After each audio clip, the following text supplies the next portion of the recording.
प्रेरितों के काम अध्याय 1 वचन 3 मैं पढ़ रही हूँ, ध्यान देकर सुनो।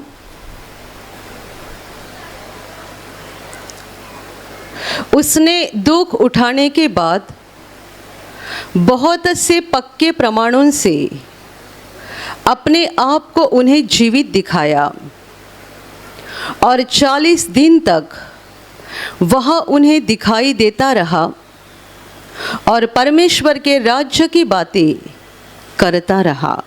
Hallelujah, hallelujah, hallelujah, hallelujah, hallelujah.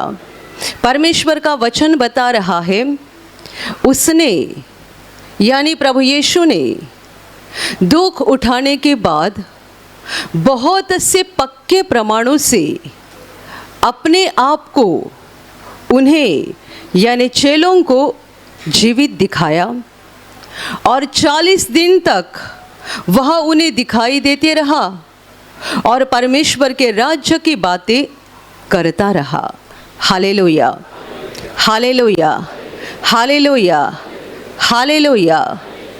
मेरे प्यारे भाई और बहनों, हम जानते हैं कि हमारा प्रभु यीशु मसीह हमारे पापों को लेकर, पापों के सारे दंड और श्राप को लेकर क्रूस पर बलिदान हुआ। वो क्रूस पर मर गया, लेकिन वहाँ से उसकी सच्ची कहानी शुरू हो गई, क्योंकि वो मृत्यु के अधीन नहीं रहा, परंतु तीसरे दिन बाद वो जीवित हो गया। 40वें दिन आसमान में चला गया और तब से लेकर आज के दिन तक पूरे संसार में, दुनिया भर में यीशु के नाम का प्रचार हो रहा है। जितने सारे लोग इस सुसमाचार को सुनते हैं, अनुभव करते हैं, सुसमाचार ये केवल एक खबर नहीं है, परंतु इसमें परमेश्वर का एक बड़ा सामर्थ्य है। और इसीलिए जितने सारे लोग विश्वास से सुसमाचार को सुनते हैं, वे अपने जीवन में उसका अनुभव करते हैं। अनुभव करने के बाद वो यीशु को ग्रहण करते हैं और वे जानते हैं कि प्रभु मरा नहीं, वो जीवित है, आज भी जिंदा है और फिर से वो कभी मरेगा नहीं। Hallelujah, hallelujah, hallelujah. मैं समझती हूँ कि यहाँ वचन को सुनने वाले लोगों में से 99% लोग इस बात पर विश्वास करते हैं कि यीशु जिंदा है। हालेलुया।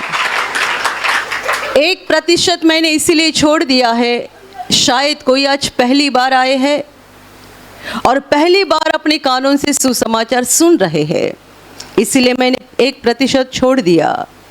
जबकि आपके सामने हमने इतना बड़ा क्रूस लगाया है और आप उस क्रूस पर देख रहे हैं हमारा प्रभु दुर्बल हालत में मरा हुआ दिखाई दे रहा है।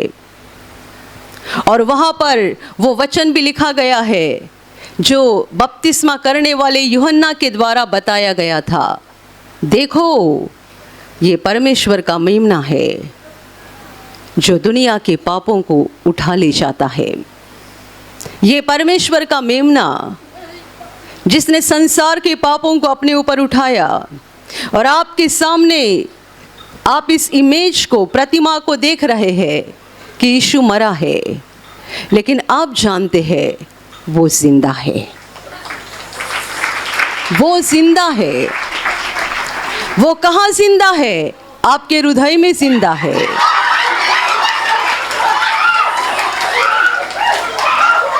यीशु ने कहा था, परमेश्वर का राज्य यहाँ नहीं वहाँ नहीं, परमेश्वर का राज्य तुम्हारे अंदर है। यीशु जीवित है। कहाँ पर जीवित है? हमारे अंदर जीवित है, हमारे जीवन में वो जिंदा है। हम हर दिन हर पल उसका अनुभव करते हैं। हम जानते हैं वो मरा था, पर अभी वो मरे हुए हालत में नहीं है, परंतु हम ये समझते हैं जैसे कोई मनुष्य बीमारी से गुजरता है, वैसे हमारा प्रभु मृत्यु से गुजरा क्योंकि वो मृत्यु की हालत में नहीं रहा, उसका शरीर सड़ा नहीं है, उसके शरीर से बदबू नहीं आई है, क्योंकि उसके शरीर में सड़ने की क्रिया ही नहीं हुई है। 3 दिन के बाद परमेश्वर पिता ने उसको जिलाया था, वो आज भी जीवित है।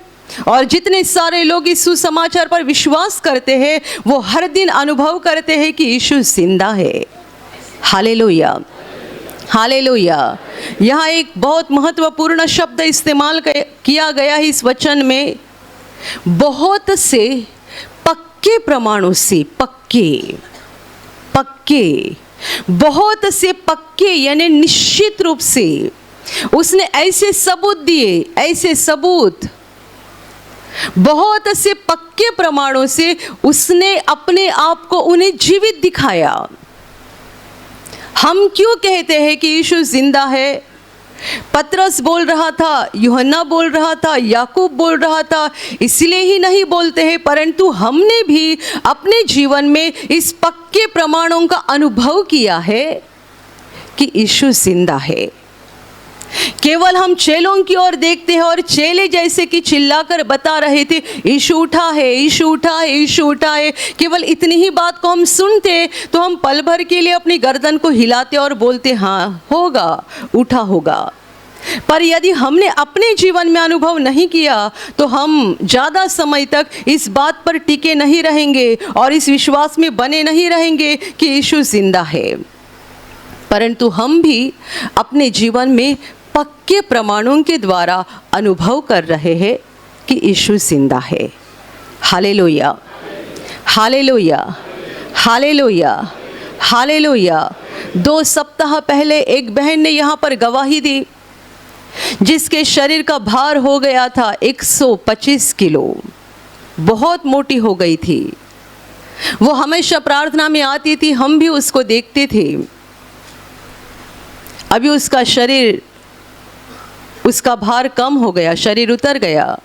उसने गवाही दी, दिन रात उठते बैठते समय, चलते समय लगातार, ये बहन यहीं पे मौजूद है, अपना हाथ ऊपर उठाओ, देखो ये बहन है, लगातार वचन बोलते रही। ये बहन शुक्रवार को भी प्रार्थना में आती है, शनिवार की भी उपवास प्रार्थना में भाग लेती है, रविवार को भी आती है।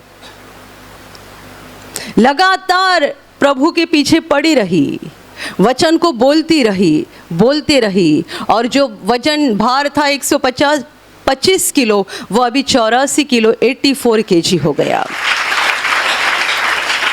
हालेलुया।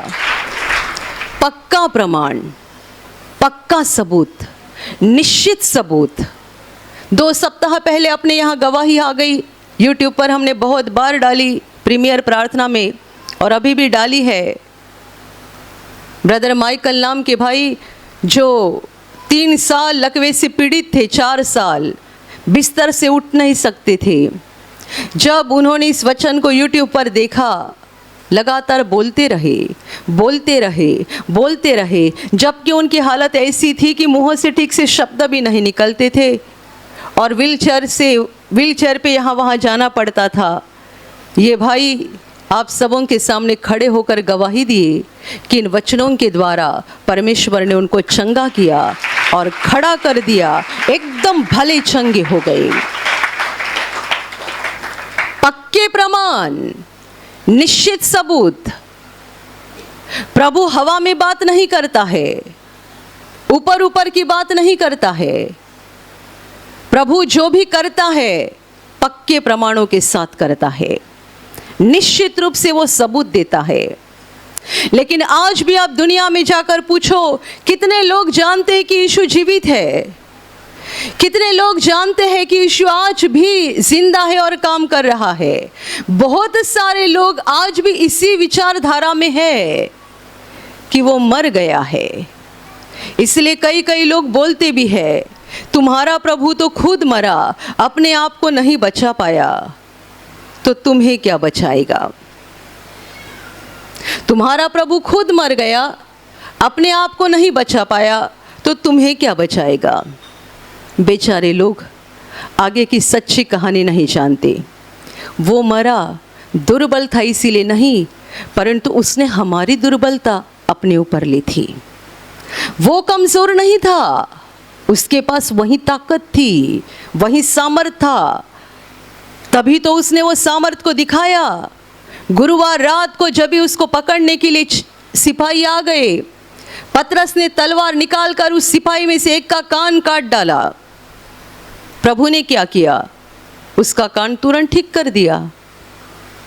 इसका मतलब उसका सामर्थ जरा भी कम नहीं हुआ था, उसकी ताकत कम नहीं हुई थी। प्रभु ने वहां पर एक वाक्य ऐसा भी बोला है कि यदि मैं कहूं तो स्वर्ग दूतों की सेना यहां पर आएगी मेरी मदद के लिए। यह थी उसकी ताकत, यह था उसका सामर्थ।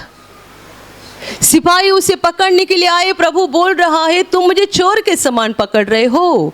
मैं तो खुल्लम खुल्ला मंदिर में जाकर प्रचार करता था, रास्ते पे घूमता था, कोई काम मैंने छिपकर नहीं किया, जो भी किया खुल्लम खुल्ला किया। और तुम रात के अंधेरे में जैसे कि चोर को पकड़ा जाता है, किसी लुटारू को पकड़ा जाता है, वैसा मुझे पकड़ने के लिए आए हो। और आगे जाकर प्रभु ने ये कहा, यदि मैं कहूँ तो स्वर्गदूत की सेना यहाँ हाजिर हो जाएगी। प्रभु कमजोर नहीं था, दुर्बल नहीं था। कितने सारे लोग इस सच्चाई को जानते ही नहीं। वो क्रूस पर बड़ा निर्बल दुर्बल हालत में दिखाई देता है। उसके सर में से खून गिर रहा है, उसके दोनों हाथों में से खून गिर रहा है, उसके पंजर में जहां भाले से बेधा गया था वहां से खून निकल रहा है, उसके दोनों पैरों से खून निकल रहा है, पूरा शरीर लहूलुहान हो गया है। और ऐसी हालत में जब उसको देखा जाता है, लगता है ये बड़ा कमजोर है, दुर्बल है, अपने आप को नहीं बचा पाया। पर सच्चाई बहुत बार कुछ अलग ही होती है। वो कमजोर नहीं था, उसने हम जैसे पापियों की कमजोरी उठाई थी, उसने हमारी दुर्बलता उठाई थी। यदि इस दुर्बलता को वो ना उठाता तो आज हम बलवान ना होते, आज हम मजबूत ना होते। उसने हमारी दुर्बलता उठाई, इसलिए आज हम मजबूत बन गए हैं। उसने हमारी कमजोरी उठाई, इसलिए आज हम बलवान बन गए हैं। हमारे अंदर से डर निकल गया, भय निकल गया। हम हिम्मत के साथ जिंदगी बिता रहे हैं, हिम्मत के साथ आगे बढ़ रहे हैं, हिम्मत के साथ हम दुष्ट आत्मा को कहते हैं यीशु के नाम से निकल जाओ, दुष्ट आत्मा निकल जाती है। हिम्मत से हम किसी बीमारी को आज्ञा देते यीशु के नाम से निकल जाओ, बीमारी निकल जाती है। संसार के लोग भूत कहे तो डरते हैं, कांपने लगते हैं, और यीशु के सच्चे लोग भूत को कहते यीशु के नाम से निकल जाओ, भूत निकल जाता है। Hallelujah, hallelujah. इसलिए ब्रदर हमेशा कहते थे कहीं भूत बंगला होगा ना तो हमें बताओ, क्योंकि भूत बंगला कोई खरीदने को तैयार नहीं रहता है, वो सस्ते में हमको मिल जाएगा। हम जाएंगे अंदर, सारे भूत भाग जाएंगे वहाँ से। Hallelujah, hallelujah, hallelujah. ये हमारी ताकत नहीं है, हमारे प्रभु की ताकत है।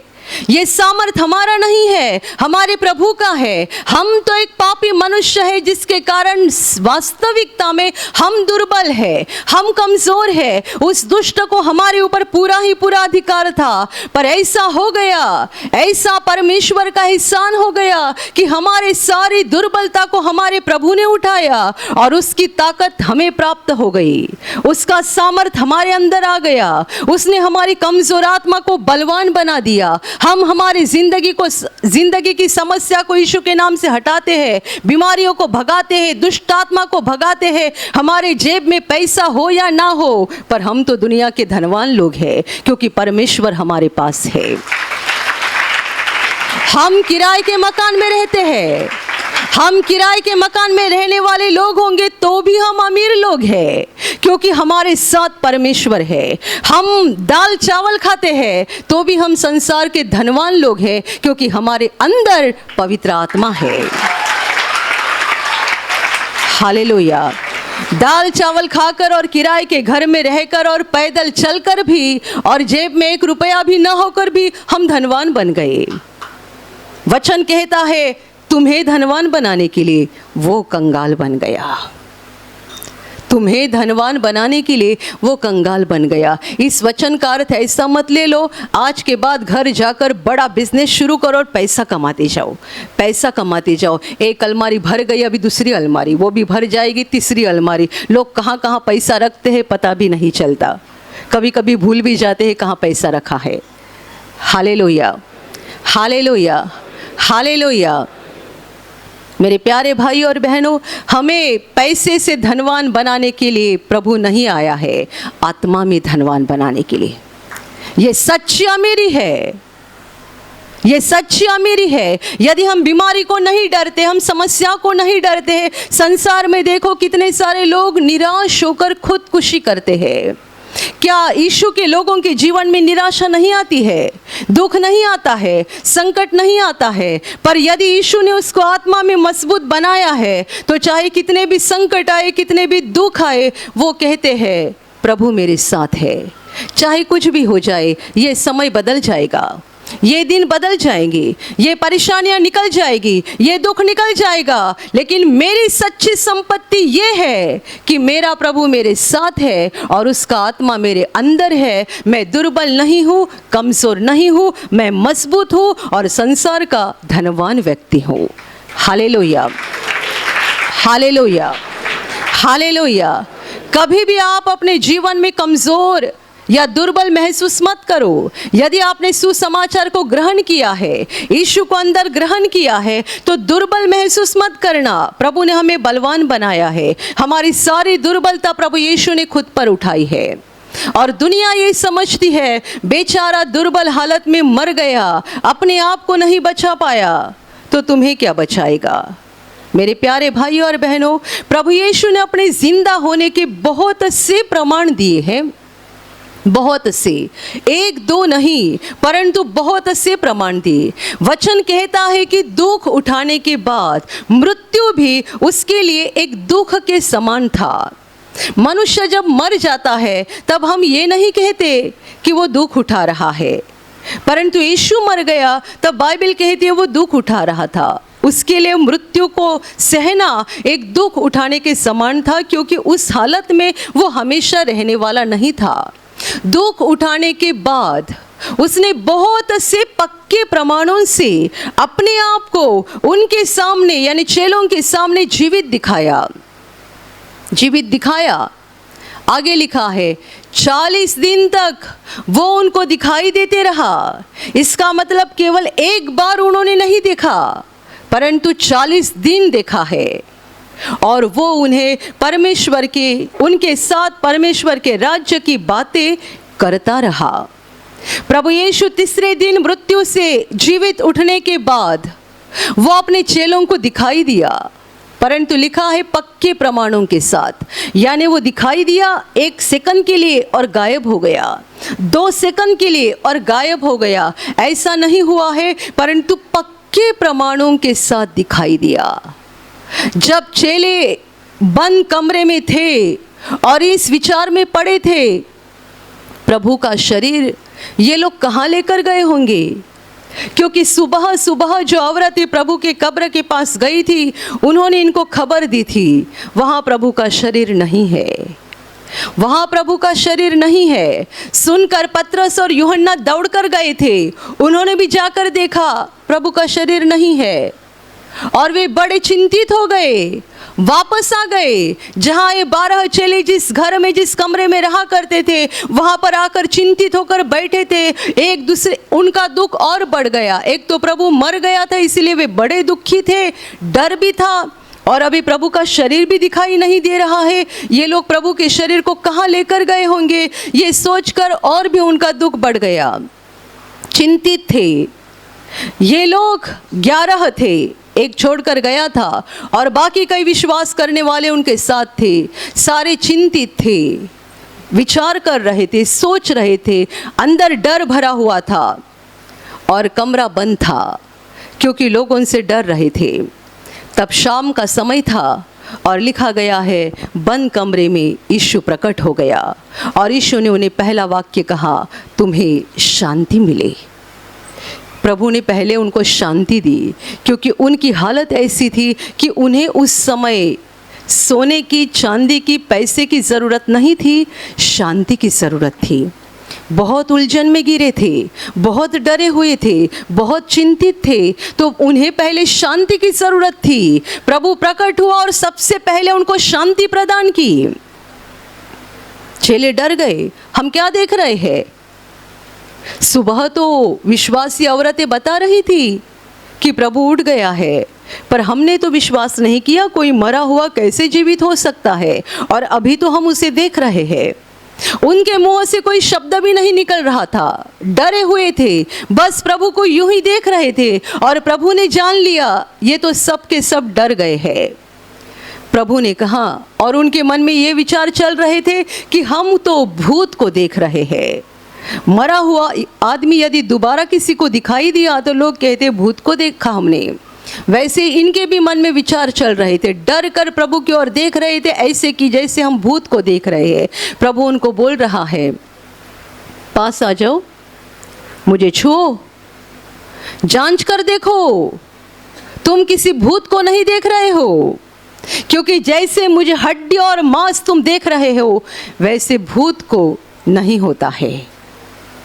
भूत तो एक आत्मा होता है, तो आत्मा के पास शरीर नहीं होता, ऐसा हड्डी और मांस का शरीर नहीं होता। तो प्रभु चेलों को बता रहे, नजदीक आओ, जरा पास आ जाओ और मुझे छूकर तो देखो।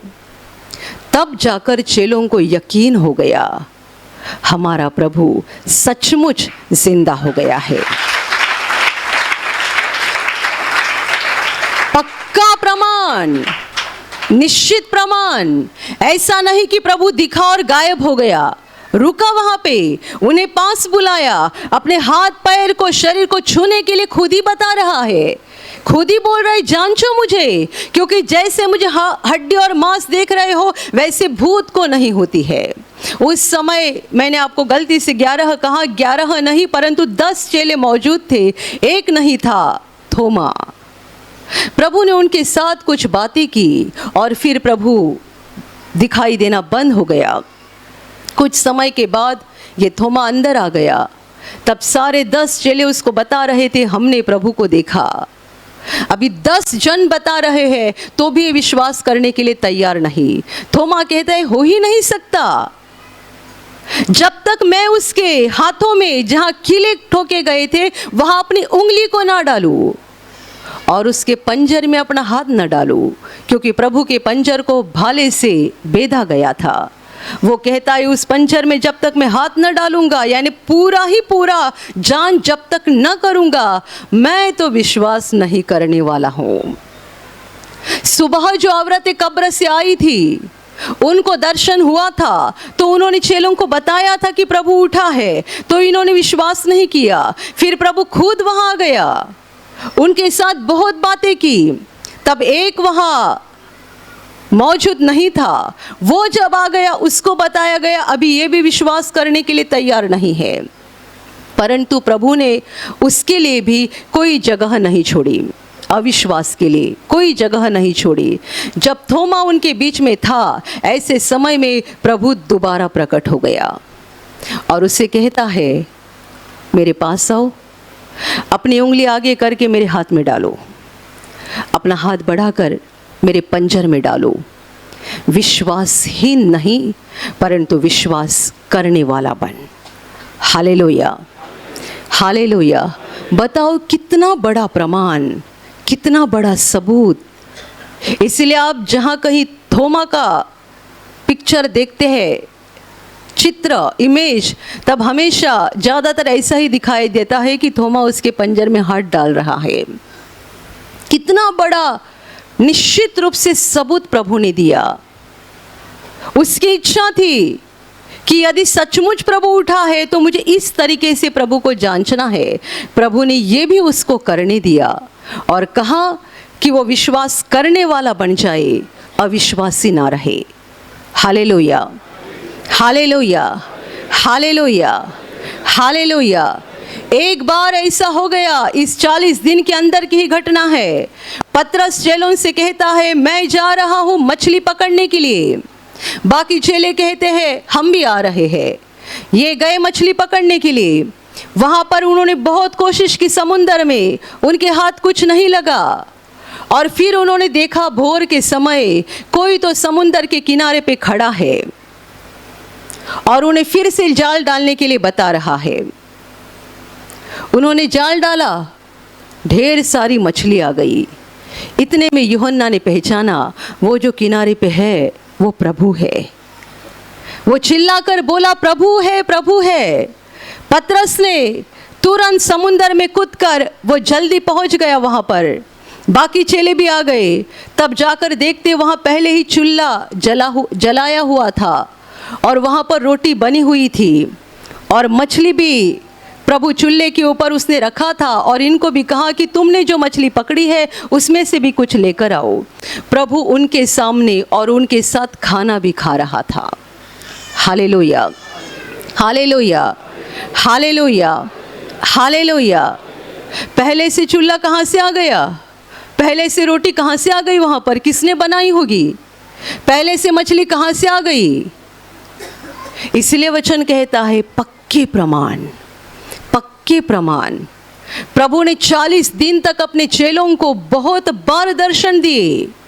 बंद कमरे में दर्शन दिए, पहाड़ पर दर्शन दिए, समुंदर के किनारे पर दर्शन दिए। रास्ते पर चलने वाले 2 व्यक्ति थे जो यीशु पर विश्वास करते थे, उनको भी दर्शन दिया। दर्शन दिया यानी दिखाई दिया और लुप्त हो गया ऐसा नहीं, परंतु कितने समय तक वो उनके साथ बातें करता रहा। इसलिए लिखा गया है कि वो उन्हें परमेश्वर के राज्य की बातें करता रहा, सिखाता रहा। Hallelujah, hallelujah. ये जी उठने के बाद की कहानी बताई गई है। मेरे प्यारे भाइयों और बहनों, ये कब तक चल रहा था? 40 दिन तक। और 40वें दिन प्रभु ने उन्हें जो पहाड़ यरूशलेम के नज़दीक ही था उसके बारे में बताकर रखा था। वहाँ पर सब इकट्ठा हो गए। प्रभु ने उनके साथ आखिरी बातें की, आखिरी बातें, क्योंकि अब से बाद वो देह रूप में, शरीर में, धरती पर नहीं रहने जा रहा था। प्रभु ने जिस पहाड़ पर इन्हें इकट्ठा होने के लिए कहा था, उस पहाड़ पर कहे हुए समय के अनुसार भी इकट्ठा हो गए। प्रभु वहाँ प्रकट हो गया, इनके साथ आखिरी बातें की, आखिरी आज्ञा दी और उन्हीं लोगों की आंखों के सामने वो ऊपर आसमान में चला गया। चेलों ने उसको जाते देखा और जैसे जैसे वो ऊपर जा रहा था, बादल ने उसको ढक लिया। 40 दिन ये अपने चेलों को दर्शन देते रहा और पक्के प्रमाणों के द्वारा उनको विश्वास दिलाते रहा, मैं मरे हुए हालत में नहीं हूँ, परंतु मैं जिंदा हो गया हूँ। Hallelujah, hallelujah, hallelujah. चेले थे और उनके साथ और भी कई विश्वासी लोग थे जो यीशु से प्रेम रखते थे। इतने सारे लोगों ने अनुभव किया, देखा। और उसके बाद जब 50वें दिन इनको पवित्र आत्मा मिल गया, तब इन्होंने यीशु के नाम का प्रचार करना आरंभ किया। और तब से लेकर आज के दिन तक यीशु मसीह जो सारे उस पर विश्वास करते हैं, हर एक को पक्के प्रमाणों के द्वारा दिखाता है कि वो जीवित है, पक्के प्रमाणों के द्वारा। अभी जो सारे लोग विश्वास ही नहीं करना चाहते हैं और बार बार शक ही लेना चाहते हैं, उनके लिए और कोई रास्ता नहीं है। 40 दिन प्रभु ने दर्शन दिए। क्या 40 साल देने चाहिए थे? 400 बरस प्रभु संसार में रहना चाहिए था। उसने 40 दिन ही दर्शन दिए, 40 दिन। उसके बाद वो देह रूप में दिखाई नहीं दिया। संसार ने कहा खत्म हो गया, वो है ही नहीं। पर जिन्होंने देखा वो कहते हैं हमने उसके साथ खाना खाया है, हमने उसको छुआ है, हमने उसको जांचा है, हमने उसके साथ बातें की है, हमने उसके द्वारा बहुत सी बातों को सुना है, हमने पूरा अनुभव किया है। वो मरे हुए हालत में नहीं है, वो जीवित हो गया है और अभी इसी घड़ी वो आसमान में, स्वर्ग में बैठा हुआ है।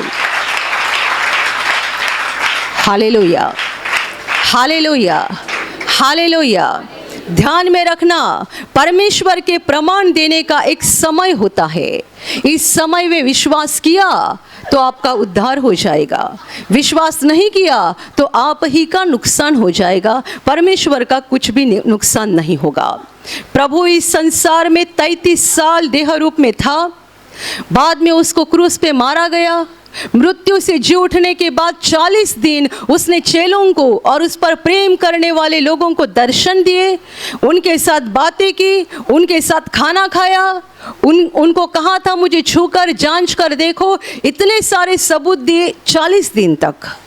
वो और 40 साल आके धरती पर रह सकता था देह रूप में, पर नहीं, परमेश्वर के प्रमाण देने का भी एक समय होता है।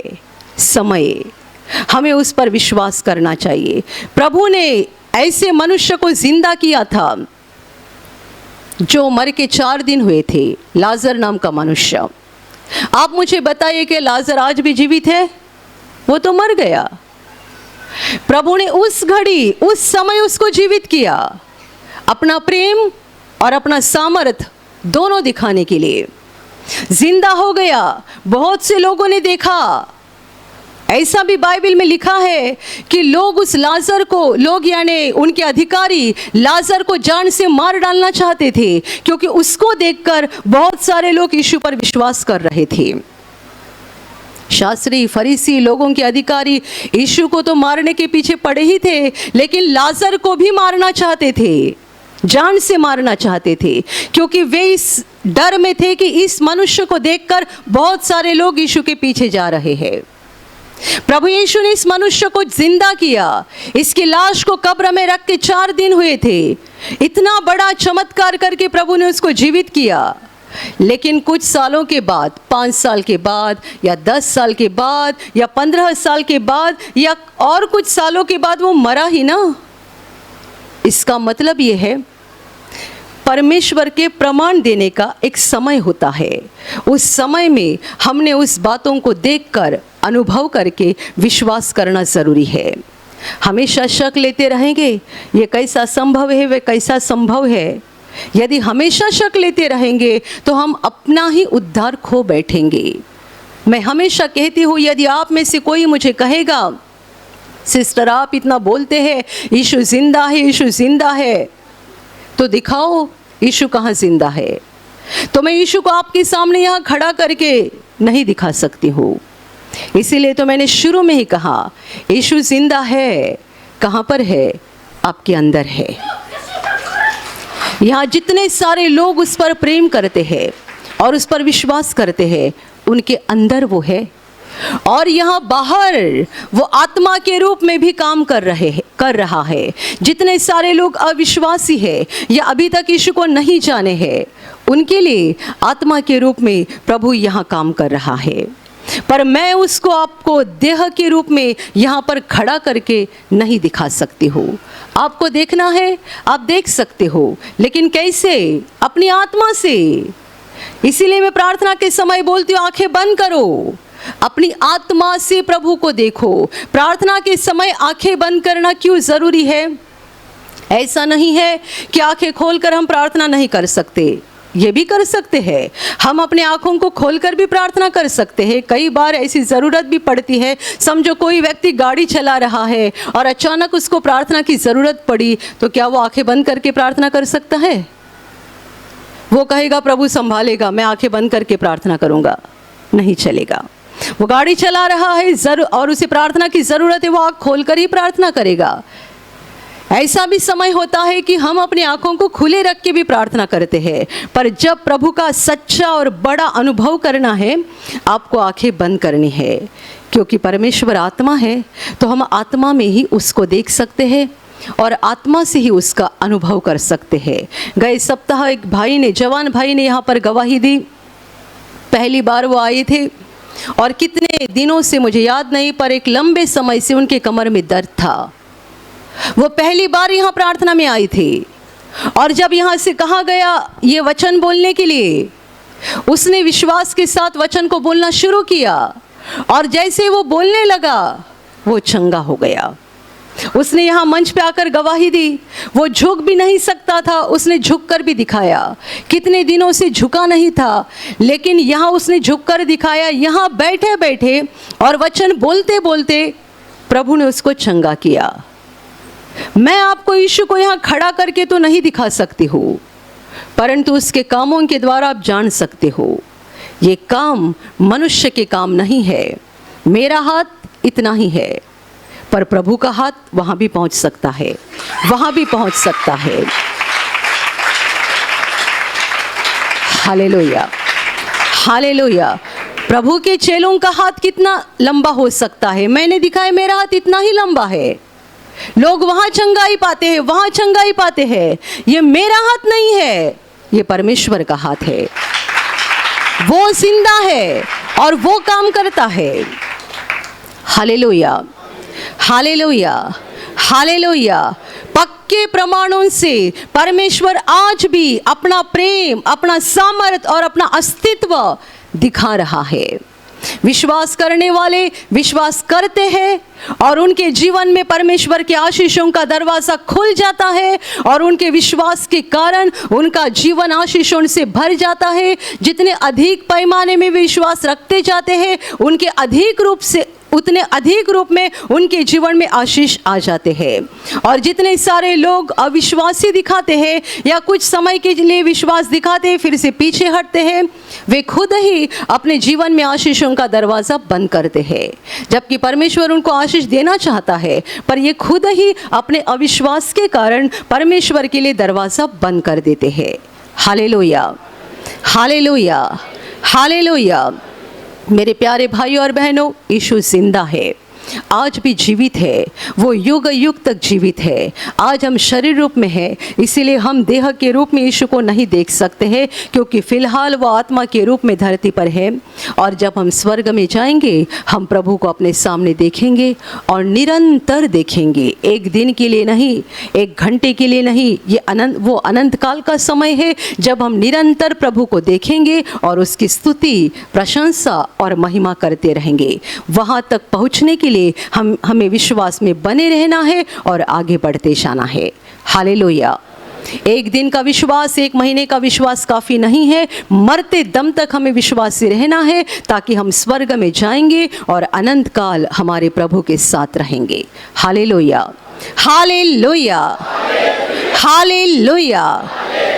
और अभी प्रार्थना करने का समय है। आप विश्वास करो कि एक पल में प्रभु यीशु आपको छूकर चंगाई देगा। एक पल में वो आपके जीवन का दुख निकाल देगा और आपके आंसुओं को खुशी में बदल देगा, क्योंकि उसके लिए असंभव कुछ नहीं है, अनहोनी बात एक भी नहीं है। प्रभु यीशु आज भी जिंदा है।